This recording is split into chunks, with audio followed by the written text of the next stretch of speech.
Hi, and welcome back to another Stampin' on Friday episode. Today I thought I would share with you some tips that I got from a couple of my blog followers. I had posted a video or a post on my blog asking how people keep track of their stamps. How do you sort them? How do you know which sets you have and stuff? So I had a lot of comments on it, so I'll leave my link to that blog post in the description of this video and also link it over on my blog, and you can go and look at all the different comments. But one that I really liked, or a couple that I really liked, always mentioned that they keep track of it by putting stamping out their images onto cardstock and keeping it in binder. And they had a couple people say they did it by theme, you know, they sorted by holidays and flowers and stuff like that, and then one set sorted by company. And I like the idea of sorting by company. Now, I had done this once before, but I did it by keeping my stamps in their original packaging and then trying to sort them by theme, and it just didn't really work out for me. It was too hard. Couldn't keep up with it, but I thought I could definitely keep up with sorting by and stamping out by company, because I could just do that as soon as I get the stamps. I don't have to worry about flipping through all the different, you know, categories and trying to figure it out from there.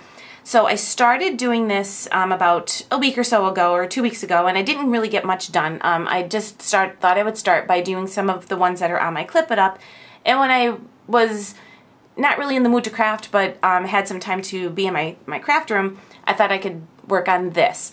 So what I did was I did my Lawn Fawn stamps, and I did my Allie Edwards Technique Tuesday stamps. And basically what I did was stamped each of the different sets I have, and I wrote on the top what the name of the stamp set was. So this is Quinn's ABCs, and the company was Lawn Fawn. And the only other thing I didn't do, and I'm going to do this soon, is I'm going to put little, in pencil, I'm going to write CU for Clip It Up, and then CD for the ones that I store in my CD cases. Because those are the two ways I store. I store all of my recent ones and all the ones that I've recently purchased within the past couple of months, or even more than that, on my Clip It Up. And then eventually I'll take the older ones and move them to CD cases. Depends on the storage and how much room I have on my Clip It Up. Right now I have the two-tier Clip It Up, and I really just have my stamps on the bottom part, and then I put all of my paper tray ink dyes on the top part. But eventually maybe I'll switch that around. So, but anyway, I just thought I would show you the supplies you need and maybe stamp out a couple for you. So one of the reasons why I want to do the CU for Clip It Up and CD for CD cases is because at some point I might have companies that I have sorted on my Clip It Up, and those would be the newer ones, and then I'll have some in CD cases, and this way I'll know not to look on my Clip It Up, or, you know, to look in a CD case or whatever I want to do. So let me show you the supplies you're going to need. I plan on keeping these all sorted by company, and I'm going to buy some dividers for, binder dividers for my binder when I pick that up. I didn't buy that yet either, because I didn't know how thick of a binder I was going to need or how many divider tabs. So I figured I'll do this part of it first, and the last thing I'll do is buy my binder and my dividers. So let me show you the supplies that I'm using. First thing I want to show you is my cardstock. I'm using the Georgia Pacific white cardstock from, I picked this up at Walmart. I think Walmart still sells it. It's been so long since I've had to buy a package of this, because I think last time I bought it I bought 2 packages. It's 110 pound weight, and it comes 150 sheets, and it is a white cardstock. And I love this. I use it a lot for simple cuts. It doesn't have any texture. I like to really cut on my Cricut and my Silhouette using textured paper, but you know, sometimes you just need to do a simple cut and no texture or anything like that, or if you're making a card base, and I'll use this cardstock. So I'm just going to pull out a couple sheets of this. And then for my page protectors, or my sheet protectors, I use, these are from Staples. I like to use the heavyweight. They're really thick. There are some that are lighter weight, and they kind of don't hold up in binders. If you have too heavy of anything in it, it'll kind of you'll have it clipped and it'll kind of sag down a little bit. So I like to use the heavyweight, and I also like to get these because I keep my paper tray ink colors sorted in these as well. I cut this part off and then just use this as how I sort my cardstock by also slipping my scrap pieces right in the front, and I go for that first before I grab a full piece. So instead of keeping my scraps separate, I found it easier, and I use my scraps more if I keep them right with my colors. So that's the sheet protectors that I use. And then I usually just grab whatever ink pad. I'm just going to use my Jenny Bolin fountain pen. I like to use something that I can have a refill for if there's a refill re-inker for this. So I like to do that because, you know, there's a lot of stamping to do. I can refill my ink pad.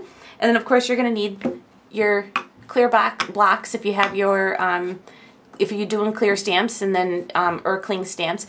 And then you'll just, for your wood stamps, you just, you know, stamp the way it is. So I'm going to be working on my, some of my Stampavi, I think is how you say it, or Stampavi. I don't know how you say that. But anyway, I thought I would work on some of those. Now these are some of the newer ones that I've recently purchased over the last, 6 or 7 months.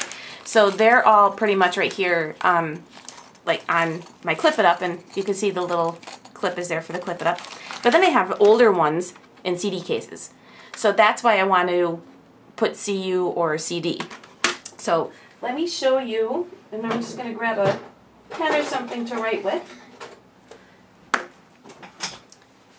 I'm just going to first start off with my Clip It Up ones. Let me just get these out of the way. I'll just start with this one. And this is called I'm a Rock Star. So I write on the top. And I have some ones that I've already colored, and I just stuck them in here because I was playing with my Copic markers one day. So I stuck them in here, so if I'm ever working on a project, I can probably, you know, grab this and pull it out. So this is I'm a Rock Star, so I'll just write I'm a Rock Star. And then I'll write the company right there.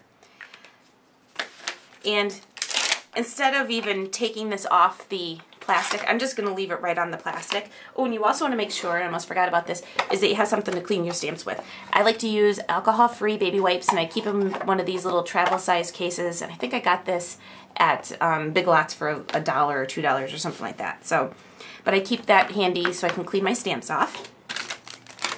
And actually my baby wipes are also from Big Lots. They're $1 a package for a big package of them, so I keep those, I keep a supply of those. Every time I go, I usually end up buying a package.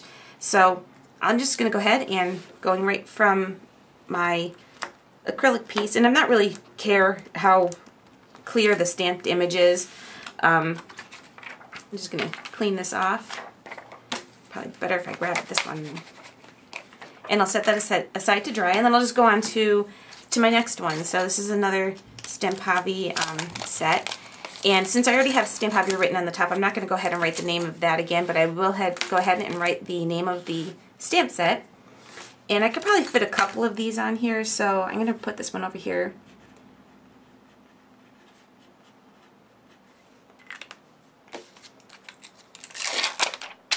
And I'll open up my stamp, and instead of putting it on my clear back, I'm going to go right from the acetate that it's mounted on. Because like I said, I'm not worried about whether or not these are stamped perfectly. I just mainly so I can keep track of them and also flip through my binder and see what stamps I have when I'm working on a project. I can kind of go through, especially come in handy when I'm doing sentiments and stuff like that. I could just kind of flip through and see which one I like. So that is adorable. I love that. I don't think I've used this stamp set yet. So I'm just going to go ahead and clean that off. And that's basically how I do it. And I do stamp front and back. So this is one that I've already done. And the only reason why I have one image on this instead of filling it up is, you know, Lawn Fawn has a few of the smaller sets like this one right here. So I was able to put the full sheet just the way it is on the acetate, inked it up, stamped it down, and then I could put a little smaller stamp set on here as well. So when I get those. And then what I do is just go ahead and slip this whole piece, once it was stamped front and back, into my page protector, or my sheet protector. And then I'll be able to sort all of these by company. So that's my storage, well, not my storage tip, but the tips I've received from some of my blog followers. And I will, again, link to that post that I did a couple weeks ago on YouTube and also on my blog. So thanks for watching, and I'll see you next time.